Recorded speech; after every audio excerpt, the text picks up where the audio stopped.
বনি ইসরায়েলের এক লোক সিরিয়াল কিলার ছিল, খালি মার্ডার করতো, সিরিয়াল মার্ডার। একটা, দুইটা, তিনটা, 10টা, 5টা করতে করতে করতে করতে 99টা মার্ডার করেছে। কয়টা? এলাকায় আছে নাকি এরকম কেউ? 99টা মার্ডার। কল্পনা করা যায়? 99 জন মানুষকে সে নিজ হাতে হত্যা করেছে। 99 মার্ডার করার পরে তার মনে ভয় আসলো, হায় রে, না জানি আল্লাহ আমার সাথে কেমন আচরণ করে আখিরাতে। আমার তওবা আছে কিনা কপালে জানি না, আমার তো ক্ষমা নাই, কি করব আমি? তো সে লোকজনদেরকে জিজ্ঞেস করলো, আমার ক্ষমা আছে কিনা, এটা কে বলতে পারবে? আমাকে আল্লাহ মাফ করবে কিনা? তারা সবাই বলল, এই এলাকায় এক আল্লাহর ওলি আছে, তার কাছে যাও। সে আল্লাহর ওলির কাছে যেয়ে বলে, ও আল্লাহর ওলি, আমি 99টা হত্যা করেছি, 99টা মার্ডার, আমার কপালে ক্ষমা আছে কিনা তুমি একটু বলো। আল্লাহর ওলি কই, কি বললা? 99টা মার্ডার? হায় হায়, সর্বনাশ, তোর কোনো ক্ষমা নাই। এবার যে মার্ডার করছে কয়, আমার যেহেতু ক্ষমা নাই, তোরে বাঁচায় রেখে লাভ কি, তোরেও দিলাম শেষ করে। এবার সেঞ্চুরি করে ফেলাইছে। কথা বুঝতেছেন? আমার যেহেতু ক্ষমা নাই, তো তোরে বাঁচায় রেখে কি লাভ, তোরেও শেষ করে দিলাম। এবার সেঞ্চুরি। সেঞ্চুরি করার পরেও ভয় আছে না নাই অন্তরে? অন্তরে তো আল্লাহর ভয়, কই যাবে? খুঁজতে লাগলো কে সমাধান দিতে পারবে। একজন বলল, ওই এলাকায় একজন বড় আলেম আছে, ওই আলেমের কাছে যাও। সে আলেমের কাছে যেয়ে বলে, আলেম, আমি 99টা হত্যা করেছি, এখন আমার বড্ড ভয় হয়, আল্লাহ আমারে মাফ করবে কিনা, তুমি একটু আমারে বলো। আলেম বলে, তোমার গুনাহ যত বড়ই হোক, আমার আল্লাহর দয়া তার চাইতেও বড়। তুমি কি পাপ করেছো, কি অন্যায় করেছো তুমি? তুমি জানো না আমার রব কত মেহেরবান, তিনি কত দয়ালু, তিনি ভালোবাসার আধার, তিনি করুণার আধার। তোমার পাপ অন্যায় যদি হয় খালের পানির সমান, বিলের পানির সমান, আমার আল্লাহর দয়া সাগরের পানির সমান। তোমার পাপ আর অন্যায় যদি হয় পাহাড়ের সমান, আমার আল্লাহর ভালোবাসার দয়া হচ্ছে আকাশের সমান।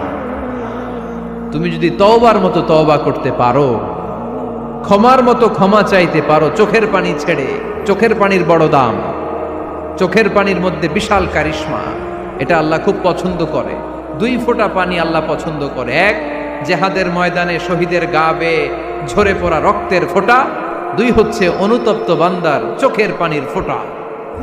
বান্দা যখন অনুতপ্ত হয়ে চোখের পানি ছেড়ে কাঁদে, তার চোখের পানি চোখ বেয়ে, নাকের ডগা বেয়ে মাটিতে পড়ার আগেই ওই অনুতপ্ত বান্দার সব গুনাহ আল্লাহ মাফ করে দেয়। সে জিজ্ঞেস করলো, আমার ক্ষমা আছে কিনা? আলেম বলে, আছে, ক্ষমা আছে। তওবার মতো তওবা কর, তাওবাতান নাসুহা, তওবার মতো তওবা করলে আল্লাহ ঠিকই মাফ করবে। সে এতটাই অনুতপ্ত হলো, এতটাই, সে আল্লাহর কাছে ক্ষমা চাইতে শুরু করলো। আলেম পরামর্শ দিল, তুমি যে এলাকায় থাকো এলাকাটা ভালো না, এলাকাটা ছাড়ো, এখানে সব ডাকাতদের এলাকা, তুমি একটা ভালো এলাকায় যাও, ওখানে যে তওবা করে ভালো মানুষ হয়ে যাও।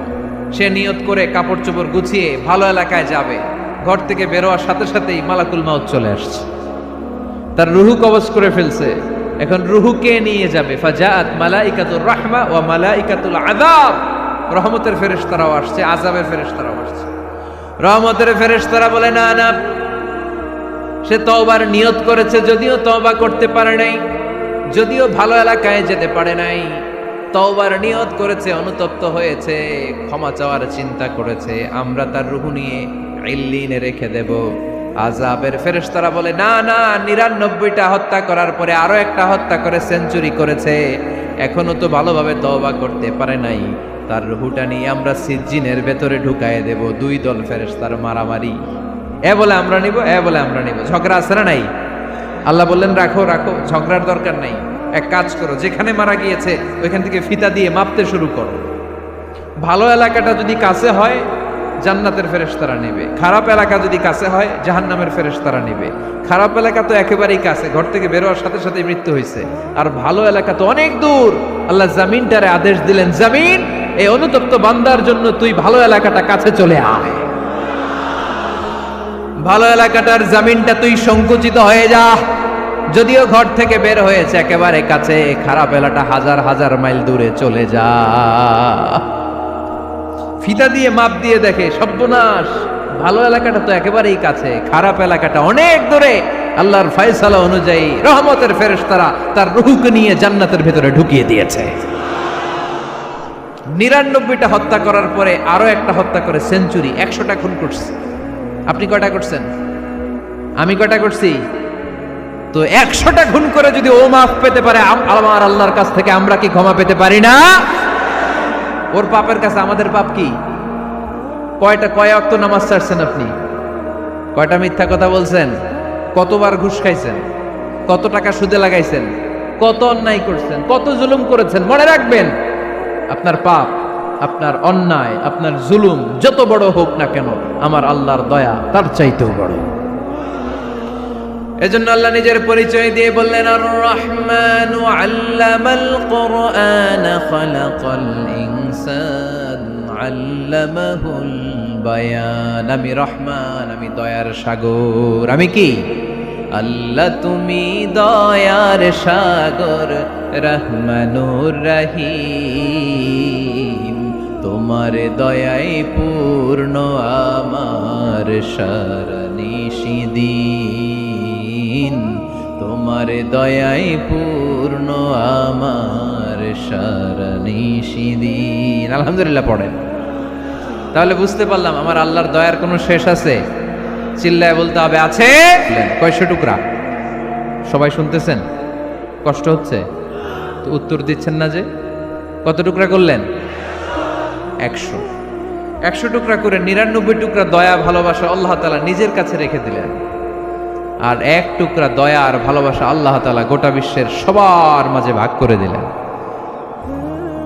আমরা সবাই মিলে পাইছি কয় টুকরা ভালোবাসা? উনি রেখে দিয়েছেন কয় টুকরা? ওই 1 টুকরার কিছু অংশ আমিও তো পাইছি, তাই না? আপনি পেয়েছেন, আমরা সবাই পেয়েছি, গোটা বিশ্বের সবাই, আদম আলাইহিস সালাম থেকে শুরু করে কিয়ামত পর্যন্ত যারা আসবে, এসেছিল এবং এখন আছে, সবাই মিলে কয় টুকরা? ওনার কাছে কয় টুকরা? কিন্তু এই 1 টুকরা যে আমরা সবাই ভাগে যোগে পাইলাম, আমাদের ভালোবাসার নমুনা দেখছেন? একজন আর একজনের ভালোবেসে বলে আত্মহত্যা করে ফেলে, আছে না নাই? আছে না? আহা, সালমান শাহ মারা গেছে, এই দেশের কয়েকটা মেয়ে গলায় রশি দিয়ে আত্মহত্যা করছে, শুনছেন? আহা, অমুক সেলিব্রিটির কি হয়েছে, ছাদ থেকে লাফ দিয়ে পরে মাথা ফাটায় ফেলছে। ভালোবাসা আছে না নাই? যারে ভালোবাসে তার নাম আবার ছেলেরা হাতের মধ্যে কেটে কেটে লেখে। শরীয়তপুরে এগুলো নাই আলহামদুলিল্লাহ। হ্যাঁ, প্লাস দিয়ে লেখে, প্লাস। ধরেন আব্দুল্লাহ প্লাস শামিমা, তো এ প্লাস এস, রক্ত দিয়ে লেখে, রক্ত। আমি অবাক হই, নিডেল, সুই দিয়ে কেটে কেটে লেখে আব্দুল্লাহর এ প্লাস শামিমার এস। কি ভালোবাসা! 1 ভাগ ভালোবাসার ছিটে ফোটা সবাই মিলে পাইছে। এইটা ঠেলা যদি এরকম হয়, তাহলে যিনি 99 ভাগ ভালোবাসা রেখে দিয়েছে তার ভালোবাসা বেশি না কম? দেখেন, ছোট্ট বাচ্চাটা রাতে খেতে চায় না, মা যদি বলে খাও, বলে না, খাবো না। আব্বু অফিস থেকে আসুক, আব্বুর কোলে বসে বসে আব্বু আর আমি একসাথে খাবো। এই ছোট্ট বাচ্চাটা কিছু বোঝে না, কিন্তু তারপরও তার বাবার জন্য ভালোবাসা তার হৃদয়ে ঢুকাই দিছে কে? আপনাদের এলাকায় মুরগি পালেন না আপনারা? মুরগি যখন বাচ্চা নিয়ে হাঁটে, দেখবেন মুরগি ছানা ধরা যায় না। ধরতে গেলে মা মুরগিটা কি করে? কামড় দিতে আসে। এই ছোট্ট বাচ্চাগুলোর জন্য মা মুরগিটার হৃদয়ের ভিতরে ভালোবাসা ঢুকাই দিল কে? আমি পত্রিকাতে এমনও দেখেছি, বন্যায় এক মা পানি খেতে খেতে মরে গিয়েছে, কিন্তু শিশুটাকে একটা বালতির মধ্যে চাপিয়ে মাথায় তুলে ধরে রেখেছে। মা পানি খেতে খেতে নিজের জীবনকে বিলিয়ে দিয়েছে, কিন্তু বাচ্চাটা মরে নাই। বাচ্চার জন্য কি ভালোবাসা! এই ছোট্ট বাচ্চার জন্য মায়ের হৃদয়ে জান স্যাক্রিফাইসের মতো এই ভালোবাসা ঢুকাই দিল কে? আমাদের প্রতিদিনই ভালোবাসা, সকালে ভালোবাসা, বিকালে ভালোবাসা, সন্ধ্যায় ভালোবাসা, শীতকালে ভালোবাসা, গ্রীষ্মকালে ভালোবাসা। আমাদের ইসলামে শুধু ভালোবাসাবাসী, ঠিক কিনা?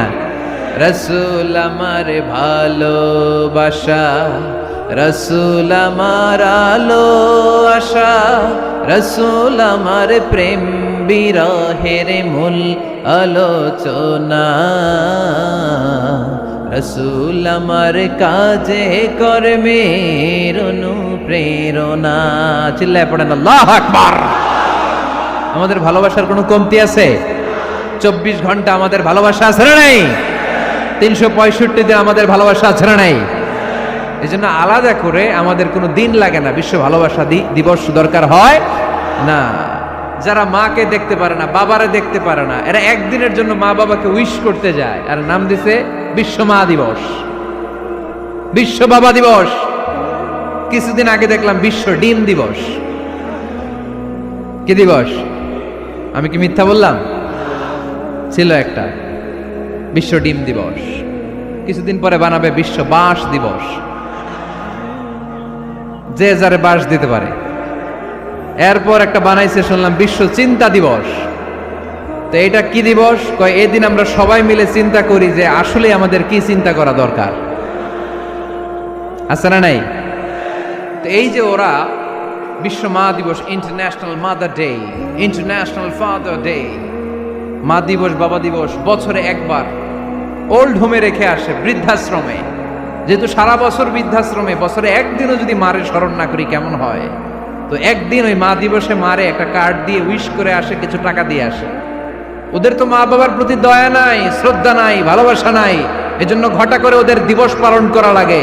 আমাদের 24 ঘন্টা 365 দিনই ভালোবাসা, তাই এই দিবস ফিবসের আমাদের দরকার নাই। চিল্লায় বলেন ঠিক কিনা? জন্মের পর থেকেই তো আমাদের ভালোবাসা, মৃত্যু পর্যন্ত ভালোবাসা, আমৃত্যু ভালোবাসা। এই জন্য বিশ্ব ভালোবাসা দিবস, এটা ইসলাম কখনো সাপোর্ট করে না। ভালোবাসার কেন্দ্রবিন্দু একজন, চিল্লায় বলতে হবে তিনি কে? 100 টুকরা করে আমাদেরকে দিয়েছেন কয় টুকরা? উনি রেখেছেন কয় টুকরা? দেখেন, এক টুকরা ঠেলায় বিশ্ব ভালোবাসা দিবস আমরা পালন করি। ভালোবাসার গান, ভালোবাসার নাটক, ভালোবাসার ফিল্ম, ভালোবাসার কবিতা, অভাব নাই।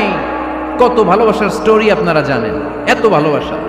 কিন্তু সবাই মিলে ভালোবাসার এক অংশ আমরা ভাগে যোগে পেয়েছি। এক অংশের নমুনা যদি এমন হয়, 99 টুকরা ভালোবাসা যিনি রেখে দিয়েছেন নিজের মধ্যে, তার ভালোবাসা বেশি না কম? চিল্লায় বলেন বেশি না কম? এজন্য আমরা আল্লাহর ভালোবাসার ভিখারি, আমরা আল্লাহ তাআলার রহমতের ভিখারি। আল্লাহর রহমত ছাড়া কেউ কোনোদিন জান্নাতে যেতে পারবে? কোনোদিন নিজের আমল নিয়ে বড়াই করবেন না। আপনার কি ভাবেন যে আপনার আমল দিয়ে আপনি জান্নাতে যাবেন? শরীয়তপুরের আজকের এই প্যান্ডেলে যারা বসে আছেন, কার এরকম ভরসা আছে যে হুজুর আমি এত আমল করেছি, আমার আমলের বদৌলতে আমি জান্নাতে ঢুকবো? কে কে আছেন দেখি? আল্লাহর ওলি আছে? এরকম কোন আল্লাহর ওলি? হ্যাঁ, আছে? নাই। আল্লাহর হাবিব বললেন, আল্লাহর রহমত ছাড়া, ভালোবাসা ছাড়া কেউ কোনোদিন জান্নাতে ঢুকতে পারবে? আম্মা জান আয়েশা বললেন, ইয়া রাসূলুল্লাহ আপনিও না? আল্লাহর হাবিব বললেন, না আমিও না, তবে আল্লাহর রহমত আর দয়া সেদিন আমাকে ঘিরে রাখবে। মান নুকিশা উযিবা, যার হিসাব আল্লাহ সেদিন চাইবেন সে ধরা খেয়ে যাবে। সব সময় আল্লাহর কাছে এই দোয়াটা যেন আমরা করি, আল্লাহ কিয়ামতের দিন তুমি আমার হিসাব নিও না, আল্লাহ তুমি আমার বিচার বসিও না, আল্লাহ তুমি দয়া করে আমারে মাফ করে দিও। আল্লাহ যার বিচার করবেন ও জাহান্নামে যাবে, আর যার বিচার করবেন না সে জান্নাতে যাবে। আল্লাহ যদি বিচার করে আর পাই টু পাই হিসাব নেয়, নামাজ পড়লি না কেন, রোজা রাখলি না কেন, মিথ্যা বললি কেন, খাদ্যে ভেজাল দিলি কেন, মাছে ফরমালিন দিলি কেন, যৌতুক খাইলি কেন, ঘুষ খাইলি কেন, উল্টাপাল্টা করলি কেন, জিনা করলি কেন, একটার পর একটা প্রশ্ন বানে যদি সেই ভয়ঙ্কর দিনে আল্লাহ আমাদেরকে জর্জরিত করে, আমাদের কোনো উত্তর আছে? সেদিন আমাদের বাঁচার কোনো উপায় আছে? তাই আমরা সবাই আল্লাহর কাছে দোয়া করবো, আল্লাহ কোনো বিচার টিচার মানি না, কোনো বিচার করতে পারবো না, দয়া করবা। কথা কয় না? কি করবে? এবার আওয়াজ করে বলেন, বিচার চান না দয়া চান? রোজ হাসরে হে আল্লাহ আমার করোনা বিচার, আল্লাহ করোনা বিচার। পড়েন আমিন। রোজ হাসরে হে আল্লাহ আমার করোনা বিচার, আল্লাহ করোনা বিচার। বিচার চাহি না তব দয়া চাহে এ গুনাহগার, আল্লাহ করোনা বিচার। পড়েন আমিন। তিনি যদি দয়া করেন তবেই আমরা জান্নাতে যেতে পারবো, ঠিক কিনা? এজন্য আল্লাহ বললেন আর রহমানু আল্লামাল কুরআন খালাকাল ইনসান আল্লামাহুল বায়ান। আমি হলাম রহমান। কাফেররা বলে রহমানকে জানি না, রহমানকে চিনি না। আল্লাহ বলে রহমান রে চিনে না, আমার নাম রহমান, আমি দয়ালু, আমি মেহেরবান। ঠিক কিনা? এজন্য প্রতিদিন সূরা ফাতিহায় দ্বিতীয় আয়াতটা আমরা কি পড়ি? আর রহমান আর রাহিম। ঠিক কিনা? তিনি দয়ার সাগর, তিনি মায়ার সাগর। আমরা বললাম আল্লাহ ঠিক আছে, আমরা বুঝেছি আপনি দয়ার সাগর, আর আপনি কি করেন? দ্বিতীয় আয়াতে আল্লাহ বললেন আল্লামাল কোরআন, আমি কোরআন শিক্ষা দেই। শুধু দয়ার সাগর হয়ে আমি আল্লাহ বসে থাকি নাই, তোমাদের হেদায়েতের জন্য আমি কোরআন নাজিল করে দিয়েছি। আল্লামাল কোরআন, আমি কোরআন শিক্ষা দেই। আমাদেরকে কোরআন শিখিয়েছে কে? বিশ্বনবীকে কোরআন শিখিয়েছে কে? আল্লাহ। এজন্য দুনিয়াতেও যারা কোরআন শিখায় তাদের মর্যাদা বাড়ায় দেয় কে? বাংলার জমিনে যারা কোরআন শরীফ শিখায় এদের মর্যাদা সবচেয়ে কম, এদের বেতন সবচেয়ে কম, এরা সমাজে সবচেয়ে বেশি অবহেলিত। ঠিক কি না? আল্লাহর কাছে এরা সবচেয়ে বেশি সম্মানিত। আল্লাহর হাবিব বললেন খায়রুকুম মান তাআল্লামাল কুরআন ওয়া আল্লামাহু, তোমাদের মধ্যে আল্লাহ তাআলার কাছে সবচাইতে প্রিয় শ্রেষ্ঠ ওই মানুষটা যে নিজে কোরআন পড়ে আবার অন্যরে পড়ায় দেয়। সুবহানাল্লাহ পড়েন। আপনি যদি কাউরে শুধু সূরা ফাতিহাটা শেখান, কোন সূরা? সূরা ফাতিহাটা যদি শিখায় দেন, সে যতদিন সূরা ফাতিহা তেলাওয়াত করবে ওই তার তেলাওয়াতের একটা পার্সেন্টেজ সওয়াব আপনার আমলনামায় আছে না নাই? সে যদি আবার আরেকজনের শিখায়, ওই লোক যদি আবার আরেকজনের শিখায় দেয়, এরকম যতজনকে তারা শিখাবে প্রত্যেকের তেলাওয়াতের একটা পার্সেন্টেজ সওয়াব আপনার আমলনামায় ঢুকায় দিবে কে? এজন্য কোরআন নিজেও শিখবো, অন্যকেও শেখাবো। রাজি আছেন তো? আপনাদের এখানে মসজিদে কোরআন শিক্ষার আসর আছে নাকি? হ্যাঁ, এই যে বাড়ির পাশে যে একটা মসজিদ দেখলাম, কোরআন শিখায়। কিবার শিখায়? প্রতিদিন। কে শিখায়? ইমাম সাহেব। বেতন টেতন দেন তো? কত দেন? 1 লক্ষ মাসে? 5-6,000 বলে কি? এক একটা ইমামের কমসে কম 1 লক্ষ টাকা বেতন হওয়া দরকার। ঠিক কিনা? না খেয়ে না পড়ে অল্পতে তুষ্ট থেকে যারা শুকরিয়া করে এরা আমাদের আইম্মাতুল মাসাজিদ, মসজিদের ইমামরা, মসজিদের মুয়াজ্জিনরা। এক একটা মসজিদের মুয়াজ্জিনের গলা হবে এরকম বিশাল উঁচু। কিয়ামতের ময়দানে সবাই আমরা এর দিকে তাকায় থাকবো, কিরে ভাই তোর গলা উঁচু কেন? সে বলবে আমার এই গলা দিয়ে প্রতিদিন 5 বার আমি আজান দিয়েছি। কিয়ামতের ময়দানে ঠিকই সম্মানিত, দুনিয়ায় আমরা চিনলাম না ওনাদেরকে। এজন্য কোরআন শিক্ষার আসর জন্য আমরা গড়ে তুলি। তালিমুল কোরআন প্রজেক্ট লাগবে, শিশুদের কোরআন শিক্ষার আসর, নারীদের কোরআন শিক্ষার আসর, বয়স্কদের কোরআন শিক্ষার আসর। আমরা কোরআন শিখে মরতে চাই, কোরআন জেনে মরতে চাই। No excuse will be granted that day. সেদিন আল্লাহ কোনো এক্সকিউজ গ্রহণ করবে না। সব পারো, হিন্দি তো ঠিকই কইতে পারো। হিন্দিতে কথা কইতে পারে না ছেলেপেলেরা? হিন্দি সিনেমা এমন দেখা দেখে হিন্দিতে কথা কইতে পারে। তো হিন্দি ভাষা বুঝতে পারলে, শিখতে পারলে আরবি পারলা না কেন? কোনো এক্সকিউজ, ওজর, আপত্তি সেদিন আল্লাহ গ্রহণ করবে না। শরীয়তপুরের ভাইরা, আসুন আমরা কোরআন শিখি, আসুন আমরা কোরআন পড়ি। প্রতিদিন একটা আয়াত হলেও কমপক্ষে আমরা যেন কোরআনের অর্থ পড়ি, বঙ্গানুবাদ পড়ি। রাজি আছেন তো? আপনাদের স্মার্টফোন আছে কার কার হাতে দেখি?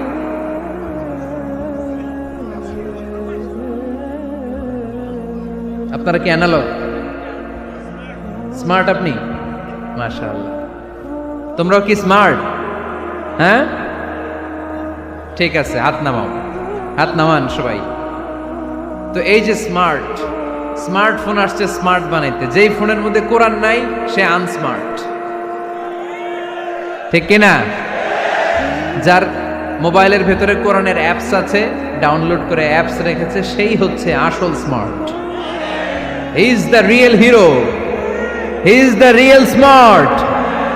এজন্য মোবাইলের অ্যাপসের ভেতরে কোরআন ঢুকাইতে হবে। শরীয়তপুরের ছেলেরা খুব সহজ, অ্যান্ড্রয়েড স্যাট ইউজ করলে প্লে স্টোরে যাও, যে তুমি বাংলা কোরআন লিখে চলে আসবে। আইফোন যদি ইউজ করো অ্যাপ স্টোরে যাও, ওখানে যে বাংলা কোরআন লিখে চলে আসবে। সহজ।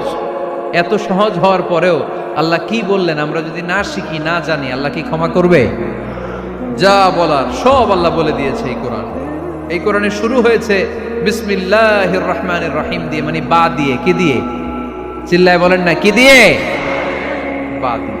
আর এই কোরআন শেষ হয়েছে সূরাতুন নাস দিয়ে, যে সূরার শেষ আয়াত হচ্ছে মিনাল জিন্নাতি ওয়ান নাস। বা আর সিন মিলাইলে কি হয়? বাস। এবার বাসে চড়া শরীয়তপুর শহরে যাব। ওই বাস না, এই বাস মানে যথেষ্ট, এই বাস মানে সাফিসিয়েন্ট, কাফি। আল্লাহ বুঝালেন এই 30 পারায় 114টা সূরায় আমি যা দিয়েছি এটাই বাস, যথেষ্ট, নতুন করে আর কিচ্ছু লাগবে না। চিল্লায় বলেন ঠিক কিনা? এজন্য মোবাইলে কোরআনের অ্যাপস ঢুকাইবেন। কে কে ঢুকাইবেন আজকে থেকে দেখি? আমারে দেখানোর জন্য হাত তুলছেন? দেখাতে হবে একজন রে, তিনি কে? আল্লাহরে দেখান, আল্লাহর ফেরেশতারে দেখান। এখন কই মারছে হাত? আল্লাহর ফেরেশতার কথা কইছি, আন ভয় ঢুকছে। ঢুকাবেন ঢুকাবেন। এদিকে হাত তুলো না কেন? আছে? মাশাআল্লাহ, হাত নামান। আল্লাহ তুমি সব ভাইদেরকে কবুল করো। আমরা যেন মোবাইলে হিন্দি সিরিয়াল না দেখি, আমরা যেন ড্যান্স না দেখি, উলঙ্গ নৃত্য যেন না দেখি, আমরা যেন এই মোবাইলে কোরআন পড়ি। আমরা কান দিয়ে যা শুনবো তাতে যেন সওয়াব হয়, আমরা চোখ দিয়ে যা দেখবো তাতে যেন সওয়াব হয়, ঠিক কিনা? যেন কানে শুনি সদা তোমার কালাম, এ খোদা চোখে যেন দেখি শুধু কোরআনের আয়াত, শোনো আমার মুনাজাত, শোনো শোনো ইয়া ইলাহি আমার মুনাজাত, শোনো আমার মুনাজাত। পড়েন আমিন। তাহলে আমরা যে কিতাবটারে সঙ্গী বানাবো, কিতাবটার নাম সবাই বলেন। আমরা যে কিতাবটারে বন্ধু বানাবো, এই কিতাবটার নাম, এটা আল্লাহর কিতাব। এই কিতাব সংরক্ষণের দায়িত্ব নিয়েছে কে? এই কিতাবকে কেউ ধ্বংস করতে পারবে? এই কিতাবের পিছু লেগে কেউ সুবিধা করতে পারবে? এই কিতাবের তাফসির কেউ বন্ধ করতে পারবে না, অসম্ভব। কোরআনের কথা ছড়িয়ে পড়বে যুগ থেকে যুগ, যুগান্তরে, দেশ থেকে দেশ, দেশান্তরে, ঠিক কি না? এটা এমন কিতাব, এই কিতাবের পিছু লেগে লাভ নাই। এই কিতাবের বাণী ছড়িয়ে পড়বে গোটা বিশ্বময়। অনেকে অনেক ষড়যন্ত্র করেছে এই কিতাবকে ধ্বংস করে দেওয়ার জন্য। আমাদের এই খোদ ভারতবর্ষে ষড়যন্ত্র হয়েছিল। ব্রিটিশরা যখন চলে গিয়েছিল, ওরা প্ল্যান করেছিল এই কিতাবকে কি করে আমাদের থেকে ডিটাচ করা যায়, কেমন করে আলাদা করা যায়। এর একটা কমিটি করে দিয়েছে, আপনারা গবেষণা করে দেখেন এই ভারতবর্ষ থেকে কেমন করে কোরআন দূর করা যায়। তারা বুদ্ধি করে বলল, এক কাজ করি, কারণ তাদের কোরআনের কপিগুলো মসজিদ থেকে বের করে আমরা আগুন দিয়ে জ্বালাই দিব, তাইলেই কোরআন শেষ। কোরআনের কপি যদি আগুন দিয়ে জ্বালায় দেওয়া হয়, তাহলে তো পৃথিবীতে কোরআন থাকবে না, না থাকবে? যদি আগুন লেগে ধ্বংস হয়ে যায়,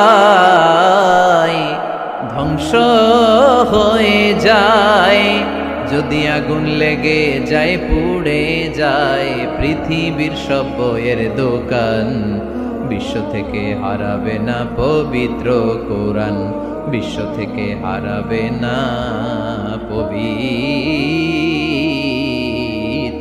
কোরআন, ঠিক কি না?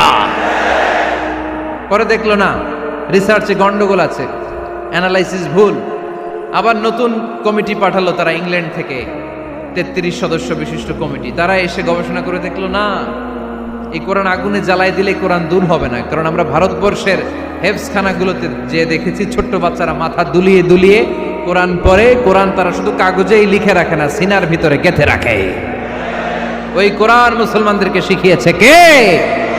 সে আল্লাহ বললেন, আর রহমানু আল্লামাল কুরআন খালাকাল ইনসান আল্লামাহুল বায়ান। আল্লাহ বললেন, আমি মেহেরবান, আমি কোরআন শিখিয়েছি। আমরা বললাম, আল্লাহ আর আপনি কি করেন? আল্লাহ বলেন, খালাকাল ইনসান, আমি মানুষ বানিয়েছি। সুবহানাল্লাহ পড়েন। আমাদেরকে তৈরি করেছে কে? জোরে বলতে হবে কে? মানব সৃষ্টির 3টা পদ্ধতি কোরআনে পাওয়া যায়। পদ্ধতি নাম্বার 1, বাবাও নাই মাও নাই। এই পদ্ধতিতে আল্লাহ কাকে বানাইছে বলেন? আদম আর হাওয়া আলাইহিস সালাম, এদের বাবা মা ছিল। 2 নম্বর পদ্ধতি হচ্ছে মা আছে কিন্তু বাবা নাই। এই পদ্ধতিতে আল্লাহ কাকে বানালেন? কি নাম? ঈসা আলাইহিস সালাম। 3 নম্বর পদ্ধতি হচ্ছে মাও আছে বাবাও আছে। এই পদ্ধতিতে আল্লাহ কাদেরকে বানিয়েছেন? আমাদেরকে বানিয়েছেন। তাহলে পদ্ধতি কয়টা? 3টা। আদম আলাইহিস সালামকে বানানোর পদ্ধতিও 3টা। প্রথমে আল্লাহ 3 লাজিব এঁটেল মাটি নিলেন, তারপর নিলেন হামাইম মাসনুন কাদামাটি, তারপরে এটারে বানালেন ঠনঠনে শুকনো মাটি। সাইয়েদনা আদম আলাইহিস সালামের অবয়ব তৈরি করলেন 60 হাত লম্বা করে। সাইয়েদনা আদম আলাইহিস সালামকে যখন আল্লাহ বানিয়েছেন কয় হাত লম্বা? সহিহ বুখারীর বর্ণনা, লাম্মা খালাকাল্লাহু আদামা ওয়া কানা তুলুহু 60 যিরাআন। আল্লাহ তাআলা যখন আদম আলাইহিস সালামকে বানালেন 60 হাত বা 60 গজ লম্বা করে বানালেন। আপনারাও যারা জান্নাতে যাবেন 60 হাত লম্বা হয়ে জান্নাতে ঢুকবেন। কয় হাত লম্বা? সুবহানাল্লাহ পড়বেন না? আদম আলাইহিস সালামকে বানালেন। আবার মায়ের পেটে যে আমরা বড় হলাম, এখানেও আমাদের 3টা ক্যাটাগরি, 3টা ধাপে তিনি আমাদেরকে বানালেন। মায়ের পেটে 9 মাস কি করছিলেন মনে আছে আপনাদের? শরীয়তপুরের ভাইরা মনে নাই কেন? হ্যাঁ, আমাদের কারোরই মনে নাই, ঠিক কিনা? এই 6 মাস 8 মাস কই যে ছিলাম, কোথায় ছিলাম আমরা মনে করতে পারি না। স্মৃতির পাতা হাতড়িয়ে যত পিছনে যাই আর ভুলতে থাকি। মনে আছে ছোটবেলার কথা? মনে নাই। আমরা সবাই কিন্তু এত বড় ছিলাম না ভাই, ছোট্ট ছিলাম, ছোট্ট। মায়ের জরায়ুর দেয়ালের মধ্যে লেপ্টে ছিলাম। নুতফা, আলাকা, মুদগা, sperm drop, blood clot and the little flesh. ছোট্ট নাপাক পানি ছিলাম। ওইটারে আল্লাহ বড় করতে আরম্ভ করলেন। বড় করতে করতে রক্তপিণ্ড বানালেন। রক্তপিণ্ড থেকে আল্লাহ গোশতপিণ্ড বানালেন। আমরা প্রত্যেকে এরকম একটা গোশতের টুকরা ছিলাম। এটার ভিতরে আল্লাহ কঙ্কাল ঢুকালেন, আমার স্কেলিটন, আমার কঙ্কালটা, আমার অবয়বটা ঢুকালেন। তারপরে আবার গোশত দিয়ে প্যাকেট করলেন, তার উপরে আবার চামড়ার প্যাকেট পড়ায় দিলেন। পড়েন সুবহানাল্লাহ। এরপরে 9 মাস পরে এই পৃথিবীর বুকে স্মুথলি আমাকে আসার সুযোগ দিলেন কে? একথাই আল্লাহ সূরা আল মুমিনুনে বললেন, ওয়ালাকাদ খালাকনাল ইনসানা মিন সুলালাতিন মিন তিন সুম্মা জাআলনাহু নুতফাতান ফি ক্বারারিন মাকিন ثم خلقنا النطفة علقة فخلقنا العلقة مضغة فخلقنا المضغة عظاما فكسونا العظام لحما ثم أنشأناه خلقا آخر فتبارك الله أحسن الخالقين। পড়েন আল্লাহু আকবার। আপনারা উঠতেছেন কেন? উঠছেন কে কে দেখি? আপনার চেহারাটা দেখেন আমাকে। ওয়াশরুমে যাওয়ার জন্য অনেক আগ থেকে বসে আছেন বোধহয়, না? আসর থেকে, দুপুর 3টা থেকে। আল্লাহু আকবার, আল্লাহু আকবার। তাহলে দোয়া করে দেই। আর না না না, ঠিক হবে না, কষ্ট হচ্ছে, আমি বুঝতে পারতেছি। আরো কয়েক মিনিট শুনবেন? পড়েন পড়েন, লিল্লাহে তাকবীর, লিল্লাহে তাকবীর, লিল্লাহে তাকবীর। মায়ের পেটে আমাদেরকে তৈরি করলো কে? আল্লাহ। 10 মাস আমাদেরকে খাবার দিল কে? অক্সিজেন দিল কে? দেখেন, দুনিয়ার কেউ কিন্তু আমার খোঁজ নিতে পারে নাই ভিতরে যে পারছে। ওই গোপন জায়গায় একজন আমার রিজিক দিত। তিনি কে? আমার নাভির সাথে আমার মায়ের জরায়ুর একটা কানেকশন ছিল। ওই একটা লাইন দিয়ে আমাদের সবাইকে আল্লাহ খাবারের ব্যবস্থা করেছেন, পানির ব্যবস্থা করেছেন, বাতাসের ব্যবস্থা করেছেন। দুনিয়ায় আসার সাথে সাথে দুনিয়ার মানুষরা ওই খাবারের লাইনটা কেটে দেয়, ঠিক কিনা? শরীয়তপুরে বোধহয় রেখে দেয়। কি করে? কাটাপ। দেখবেন সিজার করার পরে বাচ্চাদেরকে বের করে কেচি দিয়ে যারা সিজার করে ডাক্তাররা কি করে? কেটে দেয়। বাচ্চার পা ধরে মাথাটা নিচু করে নিতম্বের মধ্যে থাপ্পড় মারে কয়েকটা, তারপরে বাচ্চা ওয়া ওয়া করে কেঁদে ওঠে, ঠিক কিনা? আমরা আমাদের কানে শুনি ওয়া ওয়া, আসলে সে আল্লাহর কাছে কেঁদে কেঁদে ফরিয়াদ জানায়, বলে আল্লাহ 9 মাস 10 মাস মায়ের পেটের ভেতরে ছিলাম, কেউ তো খোঁজ খবর নিল না, তুমিই তো আমার এই নাভির সাথে মায়ের জরায়ুর একটা লাইন দিয়ে, ওই এক লাইনে খাবার, এক লাইনে পানি, এক লাইনে বাতাস ঢুকিয়েছ। 9টা মাস এই খাবারের লাইন আমার ঠিকঠাক ছিল, আমার টেনশন ছিল না। কিন্তু দুনিয়ার বুকে আসার সাথে সাথেই, এদের সাথে আমার কি শত্রুতা আমি জানি না, আসার সাথে সাথে আমার খাবারের লাইনটা কেটে দিস। আল্লাহ একটা মাত্র খাবারের লাইন ছিল, মানুষগুলো কেটে দিল, আমি এখন কি খাবো, আমি এখন যাব কই? আল্লাহ বলে কাঁদিস না, 8 মাস যেমনি খাওয়াইছি এখনো খাওয়ামো। সুবহানাল্লাহ পড়েন।